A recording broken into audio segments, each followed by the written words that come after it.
Salam buat kita semua. Puji Tuhan, kita masih patut bersyukur karena kita sudah diberikan nikmat oleh Tuhan hingga saat ini. Dan saya akan menyampaikan kepada kita hari ini kitab Wahyu pasal 14 ayat 6 sampai dengan ayat yang ke-13. Kita baca bersama-sama. Saya membaca ayat 6, saudara membaca ayat 7 dan seterusnya, lalu ayat 13 kita baca bersama-sama. Demikian bunyi firman Tuhan, pemberitahuan tentang penghakiman. Dan aku melihat seorang malaikat lain terbang di tengah-tengah langit, dan padanya ada Injil yang kekal untuk diberitakannya kepada mereka yang diam di atas bumi, dan kepada semua bangsa dan suku dan bahasa dan kaum. Ayat 7, 23. Dan ia berseru dengan suara nyaring, takutlah akan Allah dan muliakanlah Dia, karena telah tiba saat penghakimannya. Dan sembahlah Dia yang telah menjadikan langit dan bumi dan laut dan semua mata air.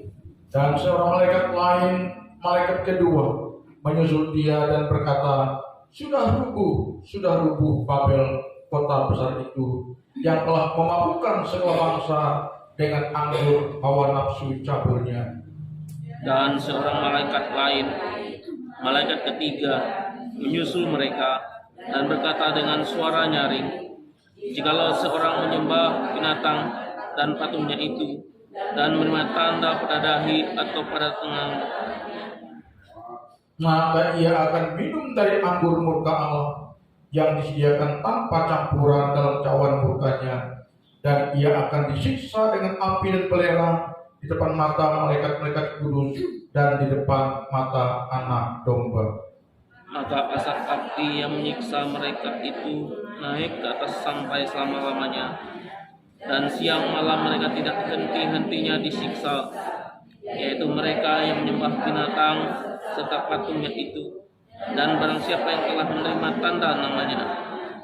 Kita baca sama-sama ayat 12 sampai dengan ayat 13. 2, 3. Yang penting di sini ialah ketekunan orang-orang kudus yang menuruti perintah Allah dan iman kepada Yesus.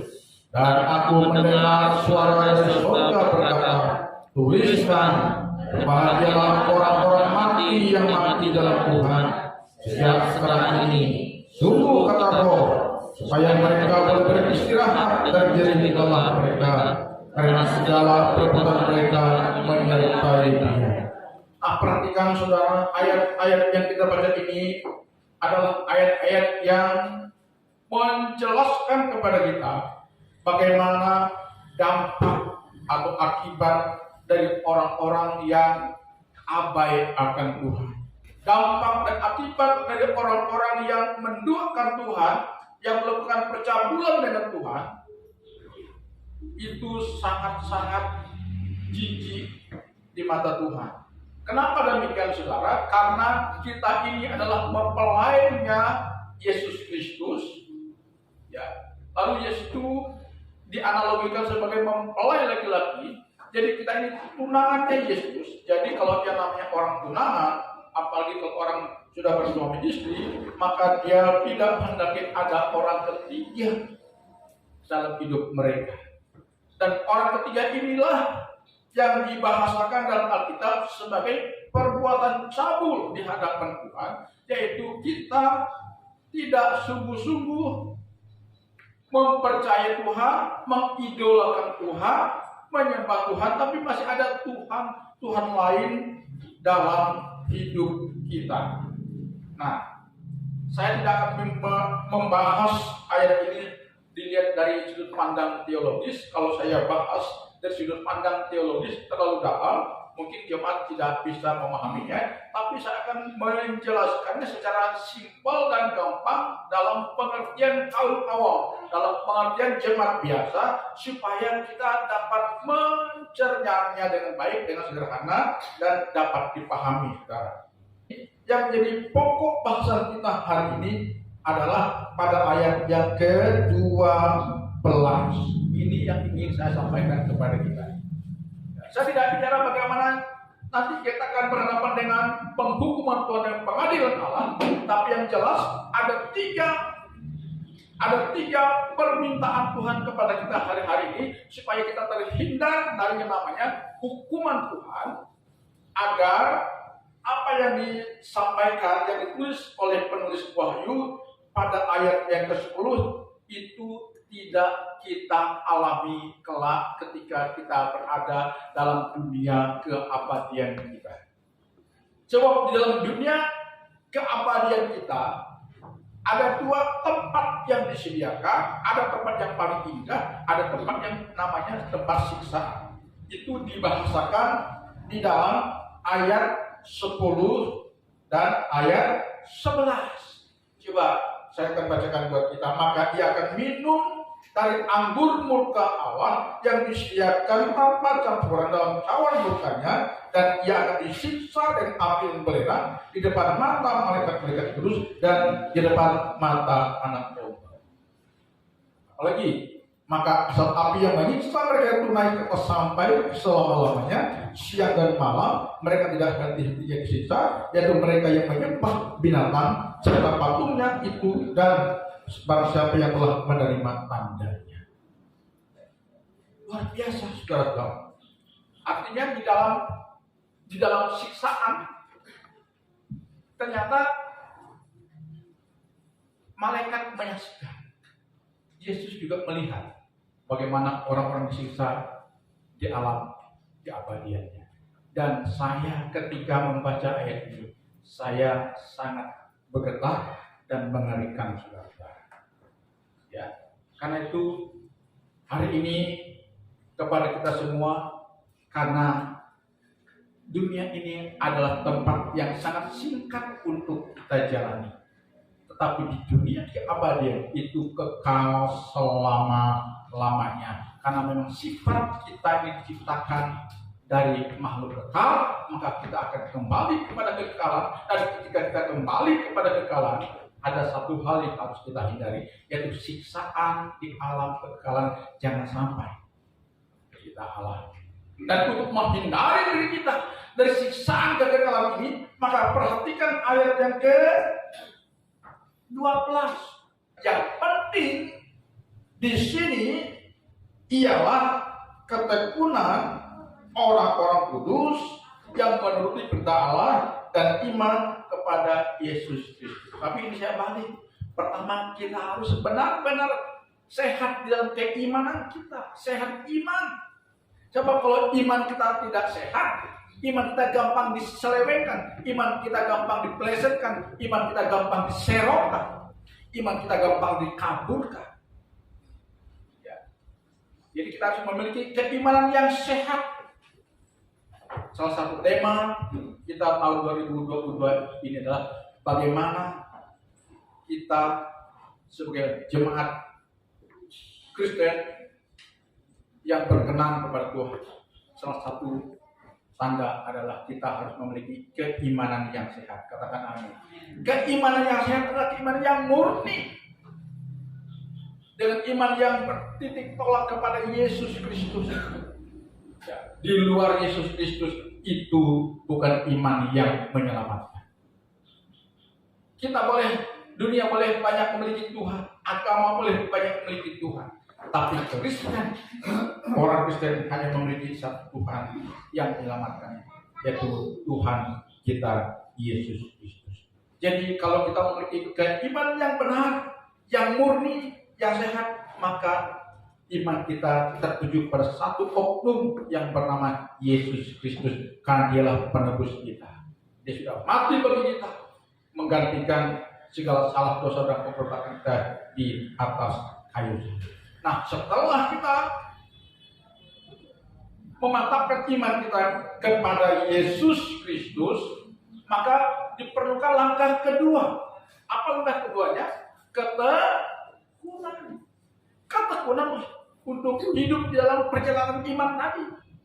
Sebab tanpa ketekunan, iman kita bisa rusak, iman kita bisa hambar, iman kita bisa hancur, iman kita bisa saja berpaling, dari kita. Ya, ketekunan. Iman pertama, iman kepada Yesus. Ketekunan untuk hidup dalam iman tadi.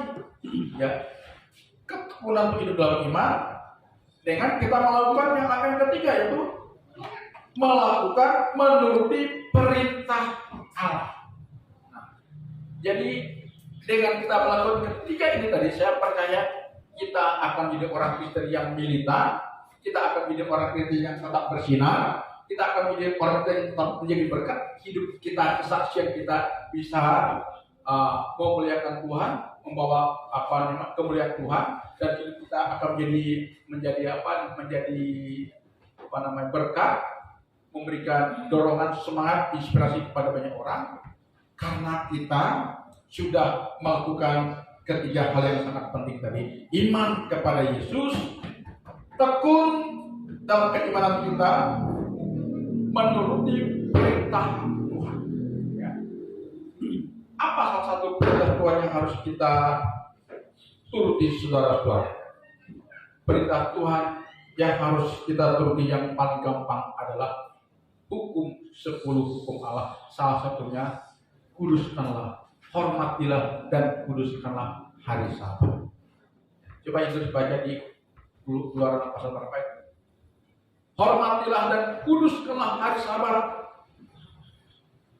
Salah satu perintah Tuhan yang sebenarnya paling gampang untuk kita lakukan, saudara-saudara. Saya mulai dari sana. Kuduskanlah hari Sabat dalam Keluaran pasal yang ke-20 Ayat 8. Ingatlah dan kuduskanlah hari Sabat. ayat 9.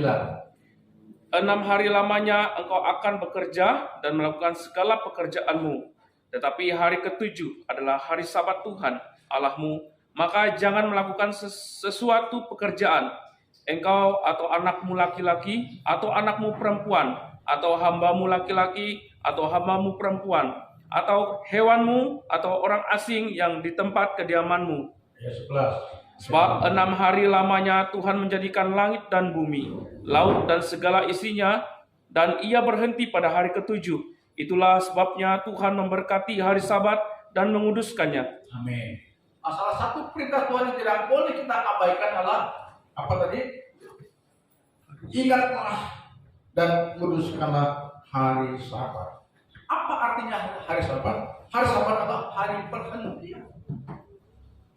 Hari perhentian yang kita gunakan, pertama kita berhenti off dari segala aktivitas kita. Karena 6 hari lamanya kita bekerja, hari ke-7 off. Tapi off bukan berarti off total, tapi off-nya, off kita berhenti dari pekerjaan 6 hari tadi, tapi kita melakukan satu tugas penting, yaitu ibadah kita kepada Tuhan. Memuliakan Tuhan, mengucap syukur kepada Tuhan, menyatakan sikap bakti kita kepada Tuhan. Lalu kita meminta tuntunan Tuhan, agar hari pertama di pekan yang akan kita masuk besoknya, kita berjalan sesuai dengan tuntunan firman Tuhan yang kita peroleh pada hari Sabat tadi. Ketika Tuhan memberikan makanan kepada bangsa Israel yang keluar dari Mesir, yaitu makanan mana yang dari surga. Tuhan katakan ketika pada hari ke-6 sebelum Sabat tiba, orang Israel disuruh mengumpulkan 2 kali lipat untuk cadangan hari esoknya. Yang mengumpulkan banyak tidak berlebih, yang mengumpul sedikit tidak kekurangan. Artinya ketika kita menghormati hari Sabat, mengutamakan hari Sabat sebagai wujud ketaatan kita kepada firman Tuhan, percayalah Tuhan sudah memberikan berkat yang tanpa kita sadari. Ketika kita menghormati hari Sabat, sebenarnya hari itu sudah Tuhan berkati buat kita. Bahkan hari esok sudah Tuhan siapkan buat kita berkat-berkat yang kita tidak sadari. Karena itu jangan lagi abai tentang hari Sabat, yaitu hari perhentian, di mana ketika kita melakukan ini, untung yang banyak, saudara. Pertama, kita beribadah kepada Tuhan, mengucap syukur untuk hari yang sudah kita jalani atas pertolongan Tuhan dan berkat Tuhan. Yang kedua, kita menyatakan sikap bakti kita kepada Tuhan dengan kita berbakti, beribadah, memuji, memuliakan Tuhan, dan kita mendapatkan tuntunan dari Tuhan, dari firman Tuhan yang kita dengar hari itu untuk modal untuk kita berjalan di pekan yang akan kita hadapi. Kemudian keuntungan lainnya ketika kita menghormati hari Sabat, kita bisa beristirahat, saudara. Bisa beristirahat, bercengkrama dengan anak, istri, keluarga kita pada hari Minggu itu. Kita bisa tidur-tiduran di rumah. Oh, saudara-saudara. Karena ketika hari Senin sama Sabtu kita kerja lagi. Dan hari Minggu itu kita gunakan untuk Tuhan dan untuk keluarga. Katakan amin. Untuk istirahat. Betapa pentingnya jika itu kita jalani. Keuntungannya luar biasa, saudara. Perhatikan kalau orang kerja tak kenal hari Sabat, ya, dari Senin, dari Minggu sampai Minggu, apa yang mereka peroleh? Kelelahan, saudara. Karena itu mari kita mulai berbenah diri untuk hari-hari esok yang akan kita jalani. Ya, jangan lagi kita abai, kita tekun dalam melakukan firman Tuhan. Salah satu bentuk keteguran kita adalah kita harus ingat akan tanggung jawab kita untuk memutuskan hari Sabat kita beribadah, mengucap syukur, istirahat, berkumpul bersama dengan keluarga kita. Itu yang terbaik. Kemudian sebagai bentuk ketaatan kita kepada firman Tuhan, sudah jelas jika kita taat kepada firman Tuhan, kita sedang membentengi diri kita dari setiap godaan dunia ini. Kita sedang memagari hidup kita dari setiap ancaman. Dosa-dosa akan masuk merusak tata beri hidup kita. Ketika kita melakukan firman Tuhan, ketika kita sedang melakukan firman Tuhan, di saat itulah kita sedang ada dalam kekudusan Yesus. Ya. Bukan karena dengan pintarnya kita menyembah, bukan karena pintarnya kita memuji Tuhan, bukan karena pintarnya kita paham yang kita akan firman Tuhan. Tapi kalau kita tidak melakukannya, berarti kita sedang memberikan ruang kepada kuasa dunia ini untuk masuk merusak hidup kita. Ya. Tapi kalau kita turuti firman Tuhan tanpa kita sadari, saya ulangi lagi, kita sedang memagar hidup kita. Katakan amin. Kita sedang memagar hidup kita. Sehingga hal-hal jahat tidak akan masuk dalam hidup kita. Karena kita agar dalam firman. Ya. Daud pernah berkata di dalam Mazmurnya, kalau bukan karena Taurat Tuhan, kalau bukan karena kesukaan kepada Taurat Tuhan, maka sudah binasalah hidup. Daud adalah seorang raja atau seorang anak manusia yang hidupnya penuh dengan segala dikali dengan problematika kehidupan. Mulai dari mertuanya membenci dia, ingin membunuh dia, sampai kepada anak-anaknya, sampai kepada musuh-musuhnya. Tapi apa yang terjadi, saudara-saudara? Daud tidak binasa karena musuh-musuhnya. Kenapa? Karena Daud selalu mengalami pembelaan Tuhan. Daud selalu ada di dalam perlindungan Tuhan, sehingga Daud meninggal pada lanjut usia. Kita belajar dari Daud. Walaupun kita manusia yang penuh dengan kekurangan dan kelemahan, tapi jangan sampai kelemahan dan kekurangan kita menarik kita mundur dari Tuhan. Sebaliknya kita harus mendekatkan diri kita kepada Tuhan. Katakan amin. Ya. Kita harus demikian, saudara. Justru kalau kita sadar kita manusia yang lemah, kita manusia tidak berdaya, di saat itulah kita mengandalkan Tuhan. Ya. Tapi kalau kita tidak sadarkan kekurangan dan kelemahan kita, di sana cikal bakal kita akan menjauh dari Tuhan. Ya. Jadi mari hari ini iman kita kepada Tuhan harus disertai dengan ketekunan kita untuk menjalani kehidupan iman kita yang didasari atas kepatuhan kita, ketaatan kita kepada firman. Ya, jadi firman Tuhan kita turuti itu bukan untuk orang lain, tapi untuk kita. Ketika kita taat patuh kepada firman Tuhan, kita yang mengalaminya, saudara-saudara. Ya. Kita mendapatkan proteksi dari Tuhan. Haleluya, haleluya.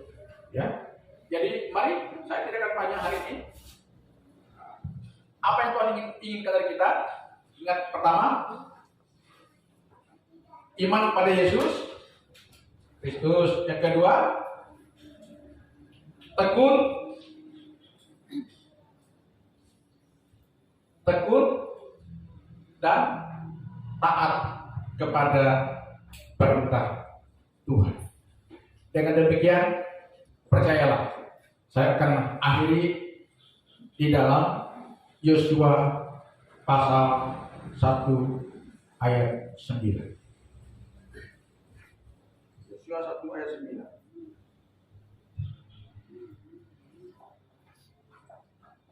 Berbunyi demikian,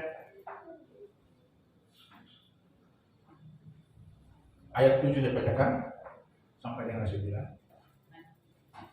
Hanya kuatkan dan teguhkanlah hatimu dengan sungguh-sungguh, bertindaklah hati-hati sesuai dengan seluruh hukum yang telah diperintahkan kepadamu oleh hamba Musa. Janganlah menyimpang ke kanan atau ke kiri, supaya engkau beruntung kemanapun engkau pergi. Ayat 9, bukankah telah kuperintahkan kepadamu, kuatkan dan teguhkan hatimu, janganlah kecut dan tawar hati, sebab Tuhan Allahmu menyertai engkau kemanapun engkau pergi. Dunia sedang dalam keadaan tidak menentu. Hari-hari ini petani sawit menjerit karena sawit terjun bebas dari 3 ribuan menjadi di bawah 1.000 rupiah. Kemarin ada teman saya menyampaikan kepada saya bahwa di Paridu orang yang berani beli sawit 1 kilo itu 900 rupiah. Jadi sekarang orang sudah mulai menjerit-jerit, apalagi yang banyak kredit kendaraan, kredit rumah, segala macam uang.